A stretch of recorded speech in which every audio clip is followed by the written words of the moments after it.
Another aspect which might have been missed by many was the beautiful corporate governance framework. तो basically corporate governance क्या होता है? Corporate governance is the distinction between owners, board and the management. आप बोल सकते हो कि कुछ लोग हैं जो कंपनी के ओनर्स होते हैं, कुछ लोग हैं जो एज अ गार्जियन वर्क करते हैं, और कुछ लोग होते हैं जो कि एक्चुअली काम करते हैं, जो मैनेजमेंट का पार्ट होते हैं.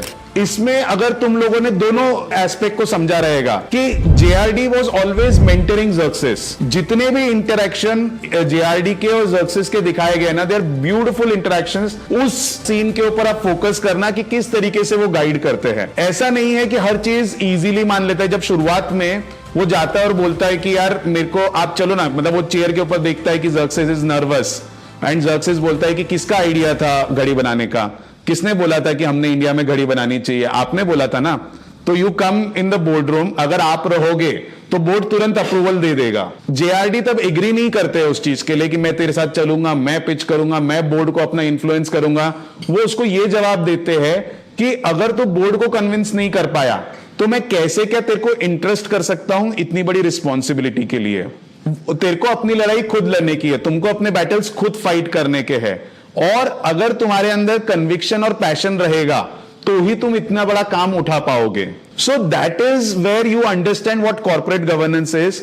Guardians which is the board of directors are different. तुम देखो अलग अलग जगह के ऊपर इतने जल्दी वो लोग कन्विंस नहीं होते हैं आइडिया के लिए. जैसे तैसे आइडिया को हाँ बोलते हैं, उसके बाद में जब भी प्रॉब्लम आती है so they hold the management accountable. ऐसा नहीं है कि इजी वॉक थ्रू दे दिया कि चलो टाइम लगता है, कोई प्रॉब्लम नहीं है. The board was always there to protect the value of share holders. जब लॉन्च होता है एवरीबडी इज एक्साइटेड, घड़ियां देखते हैं, तो एक बोर्ड मेंबर पूछता है कितना सेल्स कर लोगे, तो उसको तुरंत वो अकाउंटेबिलिटी लाते हैं कि नहीं, everything has been good, you are successful, product launch कर दिया, एवरीथिंग इज गुड, सेल्स कितना करेंगे.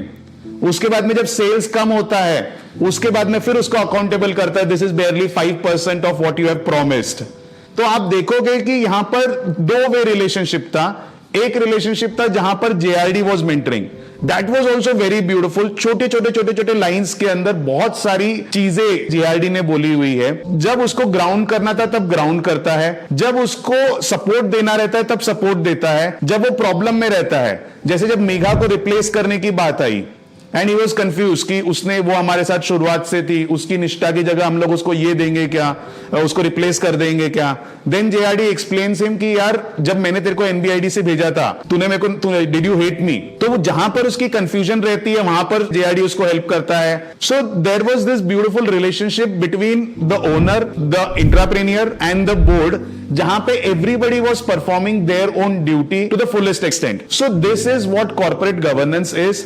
And not many people in the country understand what corporate governance is. Corporate governance gives a framework for companies to survive for centuries. आप देखोगे कि कई सारी company Europe की, कई सारी कंपनी यूनाइटेड स्टेट्स की, वो लोग 200 साल, 250 साल, 300 साल जीते हैं. Why? Because they've mastered this particular framework of corporate governance in a very good manner. अपने यहां पर भी समझने की जरूरत है. कई बार ओनर अपने आप को और कंपनी को अलग नहीं देख पाता. उसको लगता है मेरी कंपनी यानी मेरा सब चलना चाहिए इसके अंदर. But a company is different and the share holders are different. Even if you own 100% of your company, still the company is a separate legal entity and you have to appreciate and respect that aspect.